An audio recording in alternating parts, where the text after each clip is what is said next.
Hi, everybody. I'm here with a solo episode because there's breaking news from last week because Trump signed an executive order that changes the landscape for student vaccine choice in America.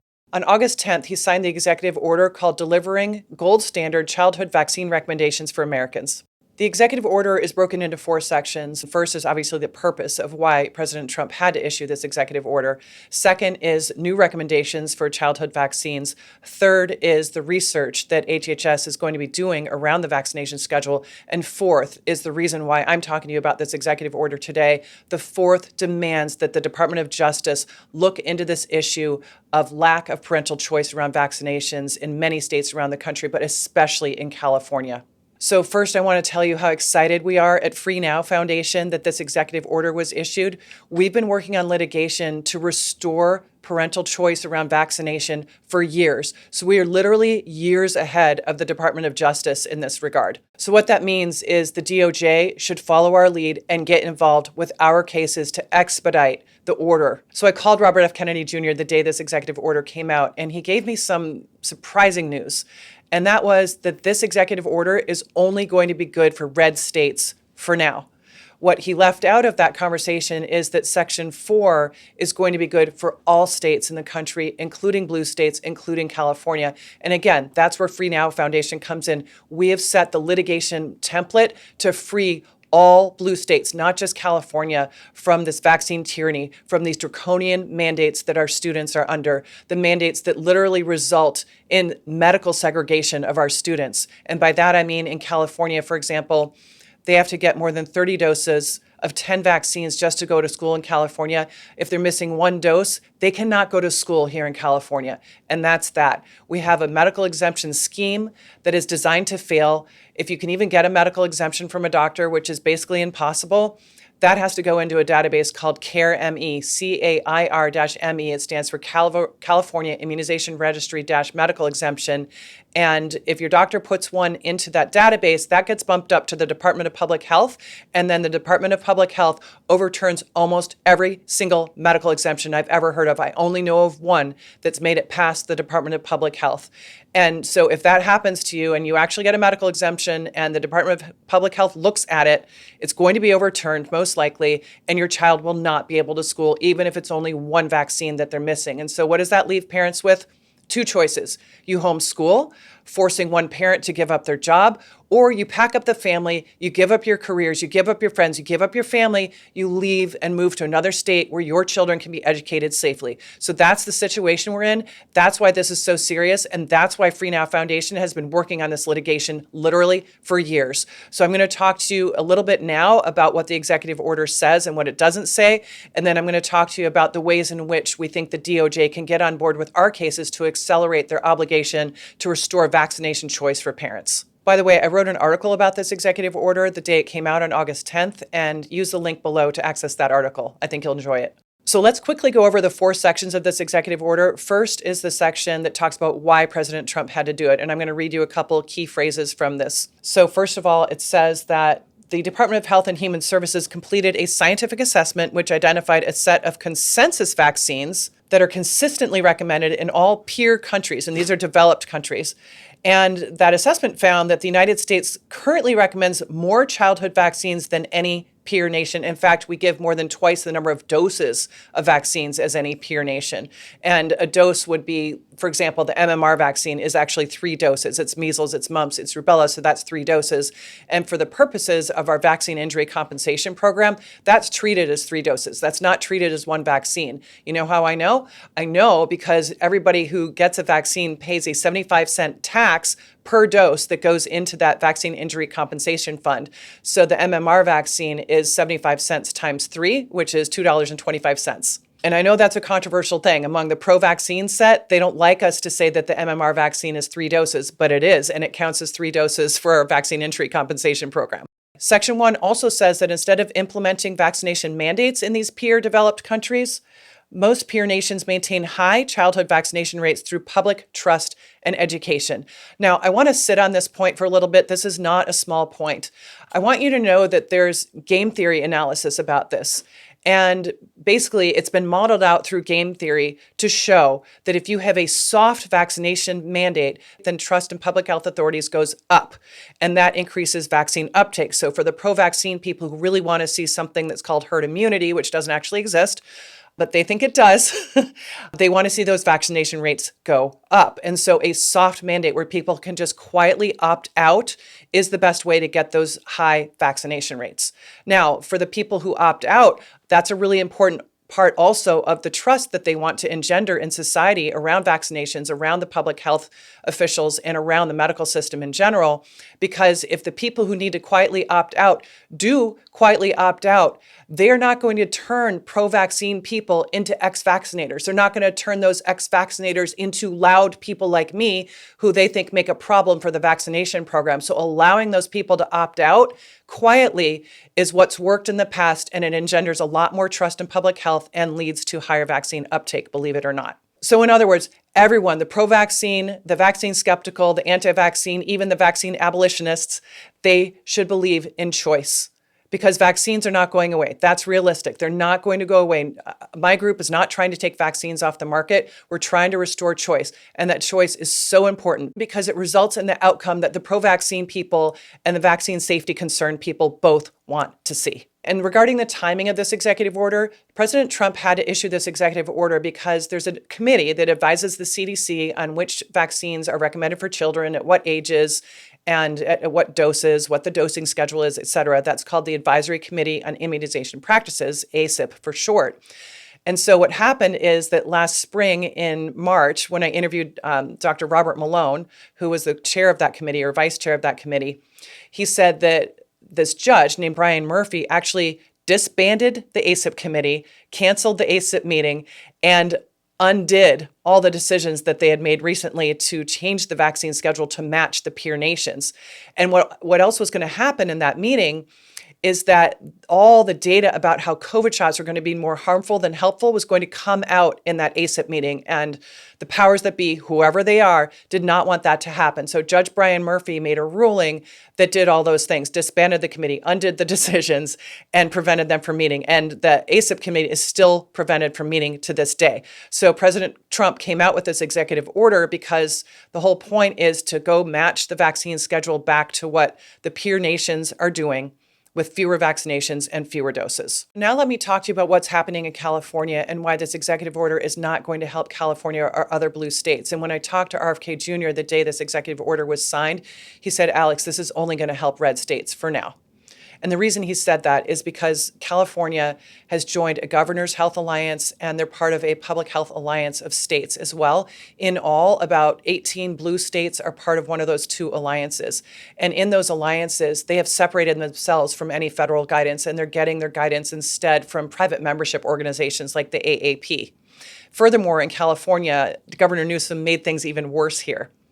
I know you can't believe that, but he did. So what Governor Newsom did in California is he signed AB 144 into law, pinning California's schedule to the January 2025 schedule, which is 90 doses of 17 vaccines.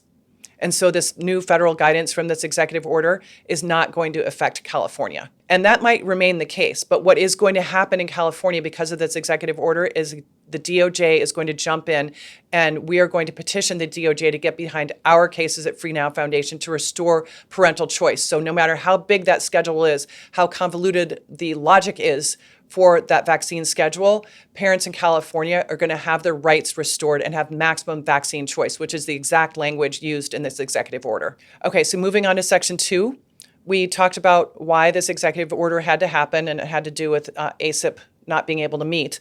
Now, Section 2 is about the recommendations specifically for the childhood vaccination schedule. So it specifically says here that the United States recognizes gold standard childhood vaccine recommendations informed by three distinct categories. One is there are routine recommendations for all children, and those are 11 vaccines now. That's measles, mumps, rubella, diphtheria, tetanus, pertussis, polio, Haemophilus influenza type B, pneumococcal disease, human papillomavirus, aka HPV, and varicella, aka chickenpox. So those are routinely recommended for all children. It's only 11 vaccines now. Again, this won't affect blue states right now, but it will after we win litigation. Second thing is there's another category with certain vaccines only recommended for high-risk groups. And this is very interesting vis-a-vis California also. So for high-risk groups only, the vaccines that are recommended are the RSV monoclonal antibodies. That's not actually a vaccine, it's a monoclonal antibody. They're giving you the antibodies instead of asking your immune system to make the antibodies. That's what a monoclonal antibody vaccine does, although it's not a vaccine. Hepatitis A vaccine, hepatitis B vaccine, meningococcal B, meningococcal ACWY, both of those are the meningitis cases that we hear about usually in college. And when we came out with the meningitis B vaccine, that created a vacuum where the different strains of ACWY came in. And so then it became required that children also get the meningococcal ACWY before college, because by blocking the B strain, we created a vacuum where ACWY could come in. So that's why there's two different meningitis vaccines, in case you didn't know. And also dengue fever is on this high risk group category. Now, what's interesting about California is when California parents go to a hospital to give birth to a child, the nurses and staff are going to heavily push the hepatitis B vaccine. But according to this federal executive order, this is really important information to know if you're pregnant right now. According to this executive order, hepatitis B vaccine, which is given as a birth dose in California and many other states, is only for high-risk groups. And the only definition I know of that would make your baby in a high-risk group is if you, as the mother, tested positive for hepatitis B. That would technically put you in a high-risk group category where they would want to inject your baby with hepatitis B vaccine basically on the first day of life. But according to this executive order, if you're not in the high-risk group, which is, I think, 99.5% of women giving birth. And so only 0.5% of women would end up in this high-risk group as testing hepatitis B positive. Now, the other thing that's weird about these vaccines being only for high-risk groups, in California, as I said, that schedule is pinned to January 2025. And so hepatitis B, hepatitis A, the two meningitis vaccines, those are all routinely recommended in California. So your pediatrician is not going to differentiate between the shorter list of 11 vaccines and the bigger list that they're used to giving, because California only recognizes the 17 vaccine 90-dose schedule. So be very careful with the pediatrician. Also, pediatricians will never differentiate between the school schedule in California and this 90-dose schedule. The school schedule in California is still 10 vaccines and more than 30 doses. So the bigger schedule obviously is not required for school, but your pediatrician will never advise you of that, especially not in California. All right, so then there's a third category. These are vaccines based on shared clinical decision-making, and it's pretty much the same list, but it's a little different. Hepatitis A, B, rotavirus, that's now shared clinical decision-making. That's one that's given to young infants. It's not an injected vaccine. It's actually a drop on the tongue. The other one is meningococcal disease, flu vaccine, and COVID. So now all of those vaccines have gone into shared clinical decision-making. That means that you have a conversation with your doctor and you decide what you want for your baby or do not want for your baby. Hey folks, I'm here with Del Bigtree on the set of The Highwire. Hey, good to see you. And Del, you're coming to Silicon Valley this fall, aren't you? I am. I think a lot about it. The last fundraiser I did with you, we did like 2 different nights. I had 5 couples come up to me and say that you saved their marriage. Oh, good. I had a PA and a nurse say that you totally changed their minds, and that creates waves. Yeah, it really does. If you want to get to a great fundraiser, is doing great work. Free Now Foundation, I love the work that you guys are doing. California can get really testy. You're the most oppressed state in America, but you're actually starting to make some headway. We're seeing some of the original authors of SB 277 wondering if they've made the right decision. And I have to say, California is the worst state in the country for medical freedom.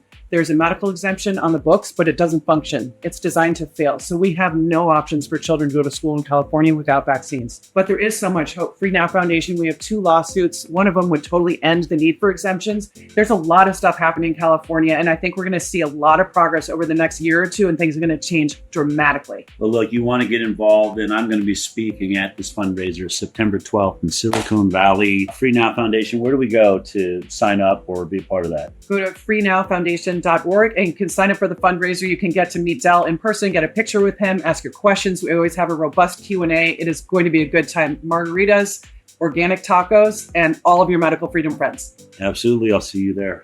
Me too. Another thing in this section 2 is that the measles, mumps, and rubella vaccine should be administered in 3 separate single-dose shots. So the federal government wants to break that shot up. So as soon as that's available, parents will again have the choice to break up the MMR shot and just give measles, mumps, rubella separately. And then finally, in section 2, it also says that states and territories, even California, are advised to review the gold standard childhood vaccine recommendations and consider updating relevant laws and regulations. Well, California is not going to do that. They have separated themselves from federal guidance for now, but not after we win in court. So section 3 is about improving vaccine research and options for American parents. So this is about the research that needs to be done within the next 90 days. And the Secretary of HHS shall, within 90 days of the date of this order, present plans to the president. That's great. 90 days is not a lot of time. So I assume that Kennedy and his HHS organization probably have a lot of this work already done so that they can produce this research in 90 days. So what they're supposed to produce is options to administer core childhood vaccines, starting with MMR as single vaccine. So MMR is just the start. They want to break up other ones, presumably DTP also. That's diphtheria, tetanus, pertussis. The research is going to assess the ideal timing and sequencing of all core childhood vaccinations. Bobby is also tasked with developing additional alternative adjuvants to aluminum in vaccines. Now, this is a really, really big deal. Aluminum is known to be the worst, most injurious component of vaccines right now. It's both neurotoxic and immunotoxic, and we think it is the leading ingredient in vaccines that causes all the problems. I think there are other ingredients in vaccines that also cause issues, but aluminum is a big one. Aluminum is in there to make the vaccines work. None of the straight virus vaccines have aluminum in them. They work without it. But the GMO virus vaccines like hepatitis A, hepatitis B, and HPV, those all have aluminum in them to make them work because they wouldn't work otherwise. And by work, I mean that in vaccine studies, they want to see that your B cells start making 4 times as many antibodies to the targeted antigen compared to before somebody in the study got the vaccine. So the problem with aluminum is that it's basically whipping your B cells to make antibodies to whatever proteins happen to be in your body at the time of the vaccination. So let's say you get vaccinated in the spring when the Timothy grass is growing and the oak tree is blooming, then you might start making antibodies to those now called allergens that are normally harmless to people. So that's how seasonal allergies get made. You're probably vaccinated in the spring or maybe the fall when grasses or trees were blooming. Another example of what aluminum can do in vaccines is that vaccines are drawn up from a vial. It has a latex stopper. Now, when you shove a needle through the latex stopper, you can get latex protein in it. And if you inject somebody with that latex protein accidentally, you wouldn't know it's there, and there's aluminum in the vaccine, you might start making antibodies to latex and develop a latex allergy. Now you know where that comes from. Another example is from the animal kingdom and actually in animal studies, where we can induce allergies and asthma in lab rats and lab mice. And you can find this in the scientific literature. It's on PubMed. And the way we do that to get allergic mice and asthmatic mice is we take something like an egg protein and we make a mouse or a rat breathe it in, and then we inject them with aluminum, and then they can have asthma triggered by eating egg protein or breathing in egg protein. So that's how food allergies are created also. It's a protein in your system at the time of an aluminum vaccination. So if you get, for example, the hepatitis B vaccine, in the final product of that vaccine before it's injected, there's 1,000 times more yeast protein in it than hepatitis B antigen. So that vaccine, as I just said, has aluminum. So if you're injected with that vaccine, then you might start making antibodies to the yeast protein, maybe in addition to the hepatitis B protein or instead of. And so what that does, if you're making antibodies to the yeast, you're going to be reacting to all kinds of yeast. You're going to be reacting to kombucha yeast, bread yeast, which would include the yeast in gluten-free breads, the yeast that grows naturally on grapes and plums, nutritional yeast, and the yeast that occurs naturally in beer. So that's something that you should look for. If you have like unexplained food reactions and you know you had a hepatitis B vaccine, you should be looking into that for yourself. Maybe you're reacting to the yeast. That's a very little known concept that I learned from a researcher called Tatiana Obukanich. The research also directs RFK Jr. and HHS to ensure continuous evaluation of the risk-benefit profiles of all childhood vaccines. Now, this is interesting because the 1986 Act that absolved manufacturers of liability and created the VAERS Vaccine Adverse Events Tracking System database and established Vaccine Court also said that the Institute of Medicine needed to perform these studies every 2 years, and they've basically never been done. So this is really interesting that, again, through an executive order, this has to be ordered onto HHS to do this work. Finally, in Section 3, HHS has to improve vaccine safety monitoring, transparency, and research. And I'm sure that's going to last more than this 90-day period. Now, let's get to Section 4. This is my favorite section because this relates to the work that Free Now Foundation does. This is such incredible news in Section 4. This is about litigation and getting the DOJ involved to maximize parental choice. This is huge, people, because Free Now Foundation has been out ahead of this for years. A win in our due process lawsuit would mean that parents can just say no to vaccines if they think they would harm their children. No is a complete sentence. So I'm going to read you the exact language of Section 4.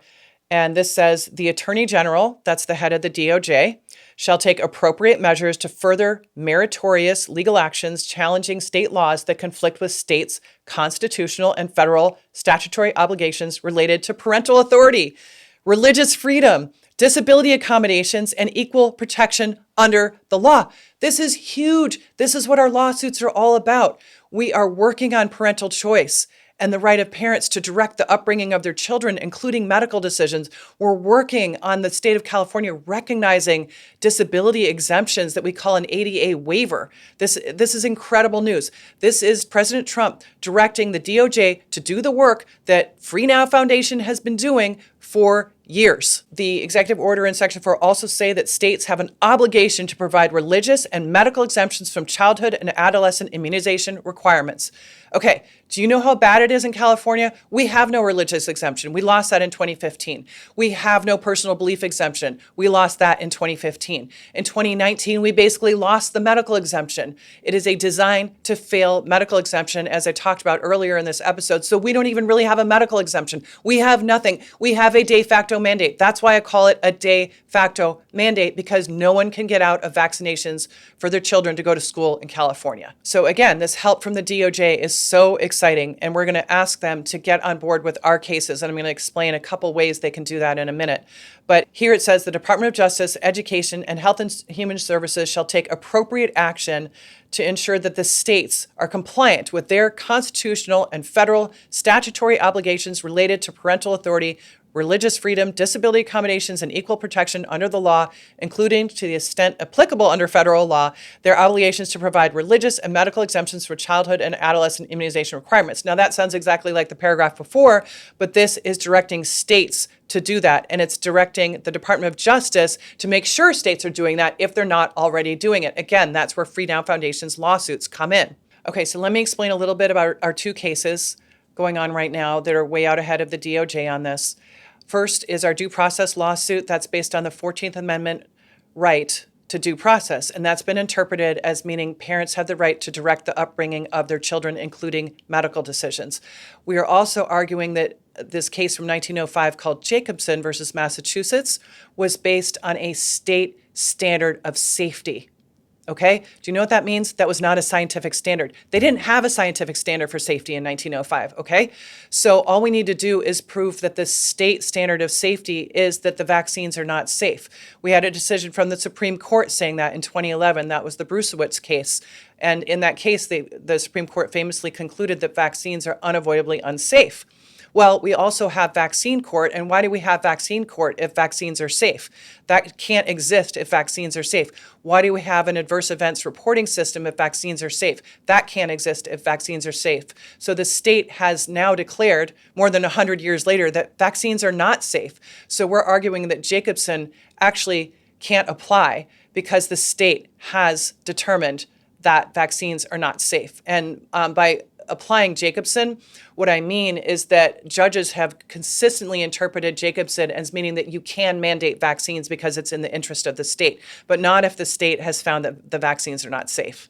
And by the way, Jacobson was decided again in 1905 during a smallpox outbreak, and that was decided also during a declared national emergency around smallpox. So it was a very different time than right now when we don't have a national emergency declared around any of the infections that we've been talking about. So our other case is a case about the Americans with Disabilities Act. And very interestingly, California law is actually silent on the ADA when it comes to vaccine mandates. And you might think that's really weird. Well, there's a reason for that. There's a reason the law never mentioned the ADA, and that's because state law cannot supersede federal rights.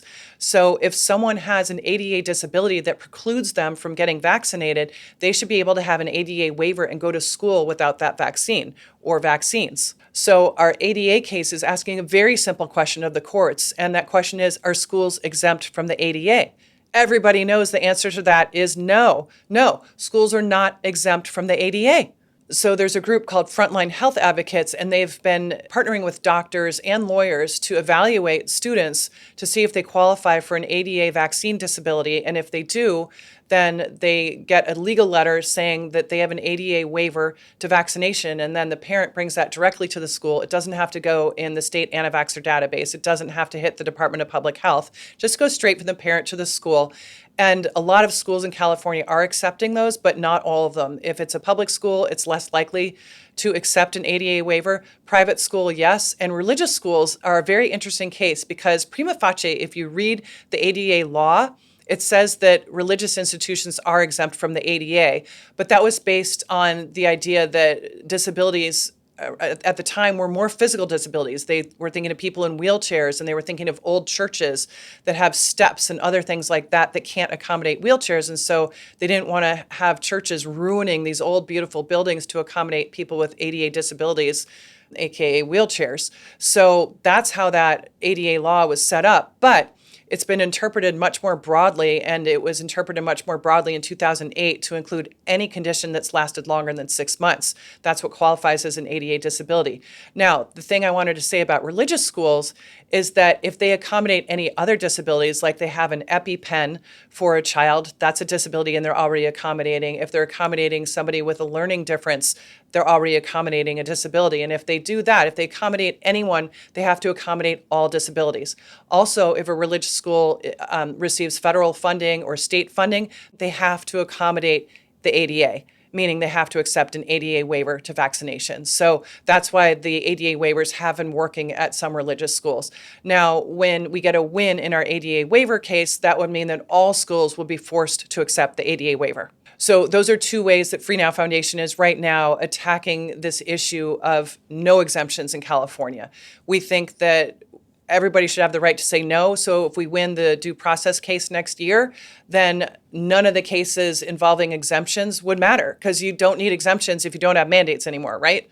So that's why we want to see a win in this due process case. And we think we can do that because this executive order commands the DOJ to take care of the problem. An amicus brief in either of those cases would put huge pressure on the judges to rule because they have to rule in line with this executive order, because that's what the DOJ amicus briefs would tell them to do. There are other ways the DOJ can help our cases as well, but we're working on those behind the scenes with RFK Jr. and the DOJ directly. So I'm really excited. This executive order has put wind in our sails. I mean, we already anticipated wins in these cases in 2027, but now that the DOJ has been ordered to restore parental choice around vaccination, we have a great new potential partnership coming up, and I cannot wait to see what we can make happen. Thank you for coming on this journey. The litigation journey is a very long one, but right now we have an opportunity while we still have Trump in office. We've got a couple years to make this happen, cement our rights in courts, and the court's decisions are durable. These judgments will outlast administration, so that's why we have to do it right now in this window of opportunity. So I can't tell you how much I appreciate everyone who supported Free Now Foundation since 2023 and since 2020 under our prior name. It means the world to us, and you are going to make us successful. And not just us, we're going to be successful for the whole United States. We're setting the template for how every single blue state can restore parental choice. Once again, check out my Substack article. It's linked below. And please like, comment, subscribe, and share this video with anybody you think would enjoy it. We are so happy to have as our prime sponsor, Mish International, Northern California's acclaimed specialists in rare coins and gold and silver investments. Our friend and supporter, Robert Mish, is the same principal that started the company back in 1963, and he's still there every day with 63 years of experience. He has integrity, reliability, and fair pricing, whether you're buying or selling. When you have business to do with precious metals, you'll always be treated well at Mish International. Call 650-324-9110 and tell Robert that Alex sent you.